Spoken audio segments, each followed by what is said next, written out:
우리는 지금 추석 연휴를 보내면서 많은 가족들과 친척을 만나 나눔의 시간을 가지고 있습니다.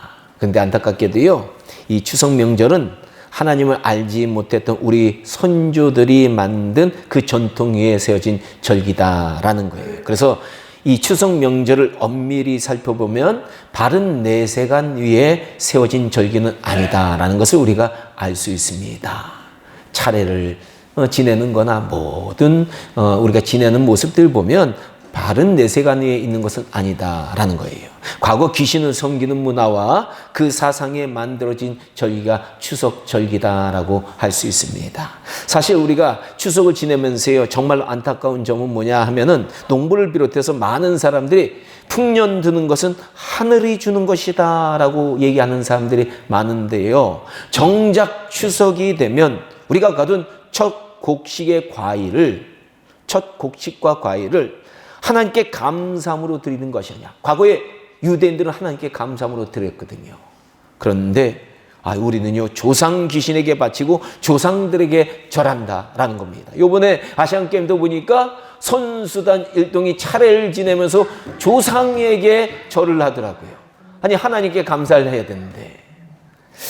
그리고 더 안타까운 것은 하나님보다 조상이 우리에게 풍년을 줬다라고 생각하는 사람들도 있더라고요. 우리 성민교회 성도님들은 꼭 명심하셔야 됩니다. 우리 인간은 죽는 즉시 어떻게 되느냐? 그 영혼이 음부나 낙원으로 가게 돼 있다라는 거예요. 그리고 그곳에서 머물다가 최후의 심판을 받을 때에는 하나님을 믿는 영혼은 예수님처럼 부활의 몸을 입고 새하늘과 새 땅에 들어가게 되고요. 하나님을 거부하고 우상 숭배하고 죄 지은 사람들은 부활되어서 영원한 불못에 던져지게 된다라는 겁니다. 결코 유교나 불교나 무속신화에서 말하는 것처럼 조상들의 영혼이 죽어서 이 땅을 배회하고 있다. 이 조상들의 영혼을 그래서 그들을 공경해야 된다. 이런 것은 바른 내세관이 아니다라는 것 명심하시기 바랍니다. 이 성경에 보면요, 하나님은 우리가 우리 부모에게 살아 생전에 효도하고 명령하셨지 죽은 다음에 효도하라고 말하지 않는다라는 겁니다. 죽은 후 우리의 조상들은요, 그 영혼들은 하나님의 절대 소관이지 우리의 기도나 우리의 공경이 절대로 영향 줄 수 없다라는 사실을 명심하시기 바랍니다. 그래서 성경에 보면요, 이 노아나 아브라함이나 이삭, 야곱 같은 믿음의 사람들은 죽은 조상을 위해서 제사를 지낸 적이 없어요. 그들은 오로지 모든 영혼을 만드신 하나님께만 제사를 올려드렸다라는 겁니다. 근데 유사히 보니까요, 자유주의 신학이 판치고요, 성당들이 이제 자꾸 죽은 영혼들을 위한 미사나 예배를 만드는 것을 우리가 보는데 절대로 그런 것들은 바람직한 것이 아니다라는 겁니다. 고대 이제 무속신앙도 보면요, 이 초기에는 우리 하나님을 알던 선조들의 신앙에 영향을 받았기 때문에 하늘의 신에게 제사를 드렸어요. 결코 조상 귀신에게 제사를 드리지 않았다라고 합니다. 단지 우리 인간들이 점점 타락해서 천신에게만 드리던 제사를 이 인간이 타락하다 보니까 조상 귀신에게 드리기 시작했다라는 거예요. 그래도 다행인 것은요, 오늘날 우리 기독교인들의 노력으로 세상에 많은 사람들도 차례를 지내는 것이 미신 같다라는 생각을 많이 하게 되었습니다. 그래서 요즘은 교회를 다니지 않는 사람들도 차례를 지내지 않는 가정이 많아졌다고 합니다. 어느 정도 좀 바람직한 것 같아요. 하지만 우리는 여기서 멈춰서는 안 될 것 같다라는 거예요. 앞으로 우리 대한민국은 귀신 숭배나 여러 가지 우상을 몰아내고 하나님만 섬기는 민족이 되어야 되겠고, 하나님께 예배드리는 문화가 이 민족 가운데 가득 차야 될 줄로 믿습니다. 시편 34편 12절 말씀은요, 이 추석에 우리가 마음에 새겨야 할 말씀입니다. 여호와를 자기 하나님으로 삼는 나라, 곧 하나님의 기업으로 선택된 백성들은 복이 있도다. 아멘. 맞습니다. 과거 로마나 유럽의 여러 민족들이나 영국이나 미국처럼 삼위일체 하나님을 자기의 하나님으로 삼는 나라와 백성에게는 하나님께서 복 주셨다라는 거예요. 하나님을 자기의 하나님으로 삼는 가정에도 하나님은 복 주십니다. 그렇다면 우리 대한민국도 하나님만 섬기고 삼위일체 하나님을 우리의 하나님으로 삼는 민족이 되게 하려면 어떻게 해야 될 것인가 라는 거예요. 물론 이게 쉬운 일은 아닙니다. 이 과거 역사상에도 살펴보면요, 여러 민족들이 처음에는 하나님을 자신의 하나님으로 받아들였다가 하나님을 배신한 민족들이 많이 있었어요. 러시아 같은 나라도 그렇잖아요. 하나님을 자기 하나님으로 삼는 민족이었다가 하나님을 배신하고 공산주의로 바꿨어요. 그래서 그들은 축복을 빼앗겼다라는 거예요. 하지만 우리 민족은 어떻게 보면 아직까지 온 백성이 하나님을 섬기고 하나님을 자신의 하나님으로 고백하는 이 엄청난 역사를 체험해 본 적이 없다라는 겁니다. 이런 역사가 일어났으면 좋겠어요. 그렇죠? 얼마나 좋겠습니까? 민족이 다 복음화돼서 민족이 다 하나님을 섬기고 민족이 다 하나님께 예배드리는 그런 날이 오면 얼마나 좋겠냐는 거예요. 그래서 오늘 우리는 이것을 위해서 과연 우리가 작은 것들이지만 어떤 것들을 할 수 있는지 생각해보는 시간을 갖겠습니다. 여러분도 생각해보세요. 과연 민족 복음화를 위해서 나는 무엇을 해야 될까? 먼저 우리 한민족이 삼위일체 하나님을 우리의 하나님으로 삼게 만들려면 우리는 만나는 사람들마다 우상을 섬기면 그 민족은 망한다라는 사실을 알려줘야 돼요. 신명기 11장 16절과 17절에 보면 모세는 앞으로 우상이 가득한 가나안 땅에 들어갈 이스라엘 백성들에게 이렇게 경고를 했습니다. 너희는 스스로 삼가라. 주의해야 되는 거예요. 우상 섬기지 않으면 주의해야 하라는 거예요. 두렵건대 마음에 미혹하여 돌이켜 다른 신을 섬기며 그것에게 절함으로 여호와께서 너에게 진노하사 하늘을 닫아 비를 내리지 아니하여 땅이 솟아내지 않게 하심으로 너희가 여호와께서 주신 아름다운 땅에서 속히 멸망할까 하노라. 이 모세의 경고는요, 우리 민족에도 적용되는 말씀이에요. 우리 민족도 과거처럼 귀신에게 다시 미혹받아서 우상 섬기게 되면 하나님이 하늘의 문을 닫으신다는 거예요. 땅이 솟아내지 못한 경제적 어려움을 주시고 과거 조선 말기처럼 다시 망하게 될 수도 있다라는 거예요. 요새 정말로 안타까운 것은 아니 우리 몇십 년 전만 하더라도 우리 민족은 이 땅에서 미신을 몰아내는 것에 열심을 가졌습니다. 무속신앙이나 전통신앙을 미신으로 여기고 사회적으로 국가적으로 몰아내던 때가 있었다라는 거예요. 그래서 하나님께서 이런 모습을 보고 이 민족에게 축복을 해주셨다라고 저는 생각해요.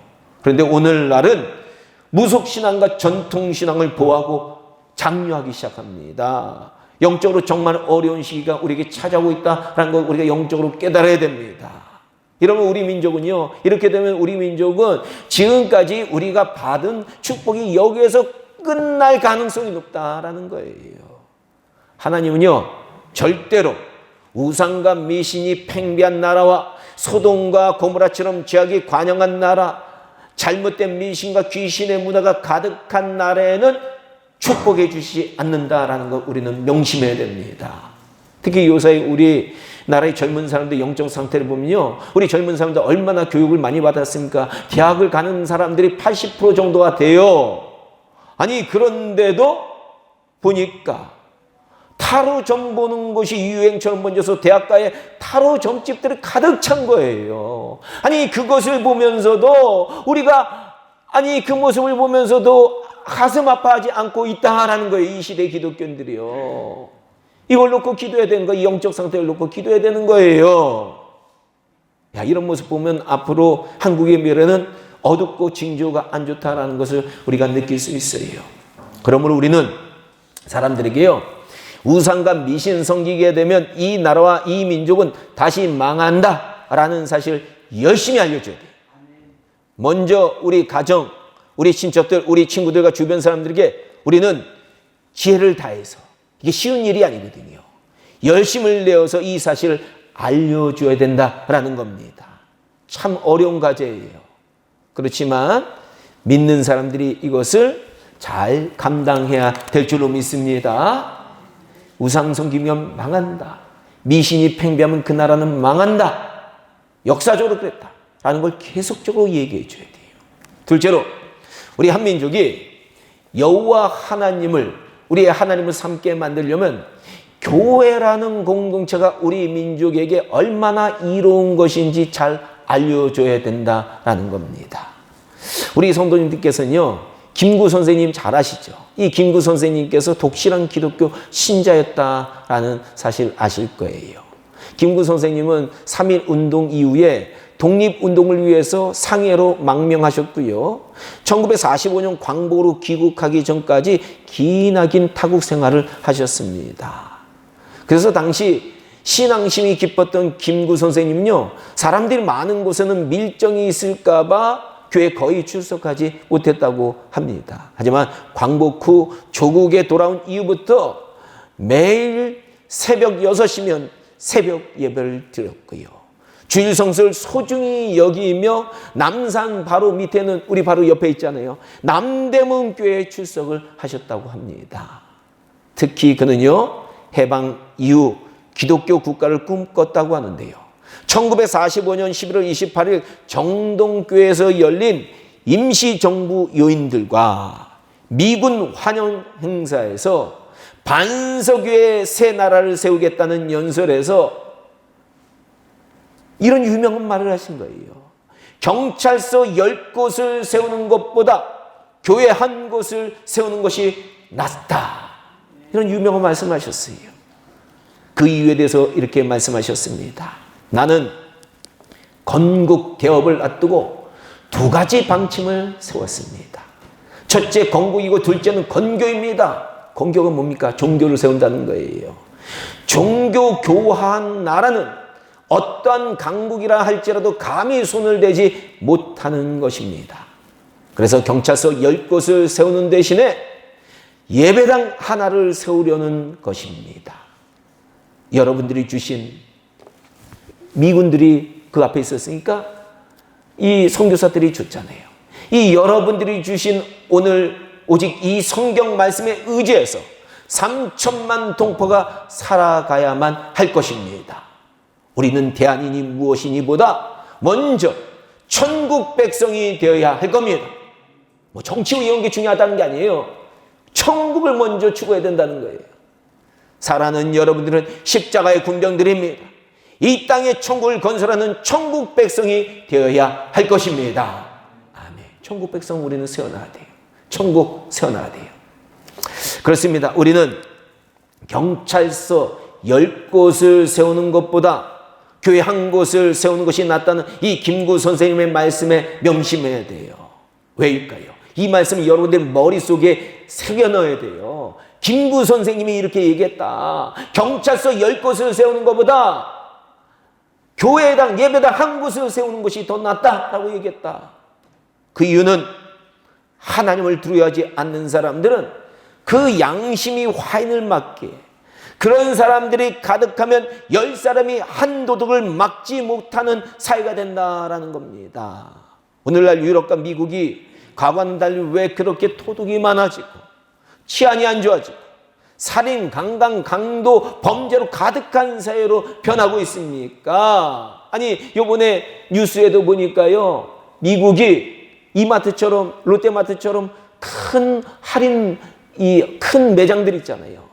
도시의 큰 매장들이 도둑이 너무나도 들끓어가지고 도둑이 집단적으로 자기네끼리 해나가는, 훔쳐가는 거야. 물건들 훔쳐가는 거예요.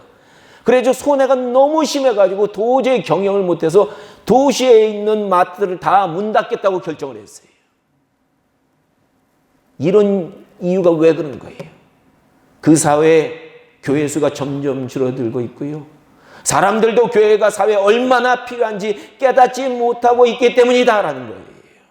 사람들이 교회 안 나가다 보니까 점점 자기네가 살기 어려워지는 소돔과 고모라 같은 곳이 되어가고 있다라는 거예요. 우리는 명심해야 됩니다. 교회가 많아지고 교회에 다니는 사람이 많아지면 그 사회는 경찰도 필요 없을 정도로 양심이 살아나는 사회가 된다라는 거예요. 그러나 교회가 사라지면 그 땅은 소돔과 고모라처럼 죄악과 범죄로 가득 차서 결국 하나님의 심판을 받는 사회가 되고요. 우리가 살아갈 수 없는 그런 사회가 된다라는 거예요. 그러므로 우리 기독교인들은요, 우리 자신들부터요, 교회가 많아지는 것 부정적으로 생각하면 안 돼요. 아니, 어떤 분들은 교회가 많아진 것 부정적으로 생각해요. 그러면 안 돼요. 물론 이단이 많아지면 그 사회는 병들게 됩니다. 또 타락한 교회나 비윤리적인 목사들이 많아져도 하나님의 이름이 세상에서 먹칠을 당하고 많은 사람들이 믿음에서 실족하게 됩니다. 하지만 바른 교회가 많아지고요, 바른 목회자와 바른 신앙인들이 많아지면 그 사회는 안전한 사회, 양심이 살아있는 사회가 된다라는 거예요. 근데 요사이 우리 기독교인들이 아니 이런 변증을 잘 못하더라고요. 우리 기독교인들이 이런 변증을 잘해야 세상 사람들이 교회가 생기는 것에 긍정적이다라고 생각하게 되는데, 아니 우리가 제대로 이런 것들을 변증을 못하고 있다라는 거예요. 우리가 잘해야 돼요. 그래서 아니 우리 한국에 오면 아니 왜 그렇게 십자가가 많어? 왜 이렇게 얘기하는 사람들 있어요. 아니에요. 그 십자가 때문에 우리가 그래도 세계에서 제일 치안이 안전하고 양심이 그래도 깨끗한 나라로 지금 살아가고 있는 거예요. 십자가 때문이에요. 교회 때문이에요. 부디 이제부터는요, 교회 하나가 세워지는 것이 경찰서 10개가 생기는 것보다 사회와 국가에 훨씬 좋은 것이라는 것을 우리는 많은 사람들에게 알려줘야 될 줄로 믿습니다. 이거 많이 알려줘야 돼요. 셋째로 우리 자녀들에게는요, 하나님을 절대로 잊으면 안 된다라는 교훈을 열심히 가르쳐줘야 민족보호가 되는 거예요. 과거에요, 노벨 문학상을 수상한 러시아의 문호 솔제니친, 좀 연세 드신 분들은 이분에 대해서 많이 들어보셨을 거예요. 이 솔제니친은요, 1917년 공상혁명이 일어났을 때 어린 아이였다고 합니다. 그 당시 그는 매일 수백만 명에 끌려가 학살당하고 시베리아로 추방되는 것을 보았다고 합니다. 이때 여러분 아시잖아요. 러시아에서 공산주의 혁명으로 5천만 명에서 6천만 명 이상 죽었다고 해요. 통계내기도 힘들어요. 수많은 사람들이 죽은 거예요. 이런 러시아의 비극에 대해서 솔제니친은 1978년 미국 하버드 대학교 졸업식에서 이렇게 말했다고 합니다. 제가 아직 어렸을 때 러시아에 닥친 대재앙의 원인들에 대해서 어른들이 종종 하셨던 말씀이 기억납니다. 사람들이 하나님을 잊었기 때문에 이런 사단이 난 거야. 그렇죠? 사람들이 하나님을 잊었기 때문에 이런 사단이 난 거야 라고 나이 든 연세 드신 어른들이 얘기했다는 거예요. 맞습니다.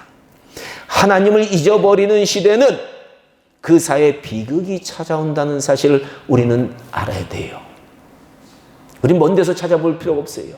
북한에도 보니까 1907년 평양 대붕 운동을 통해서 한반도 전역에 교회의 부흥을 일으켰고, 평양은 주일이면 수많은 사람들이 교회로 나가서 예배드리던 동방의 예루살렘이라고 불렸던 그러한 도시가 평양입니다.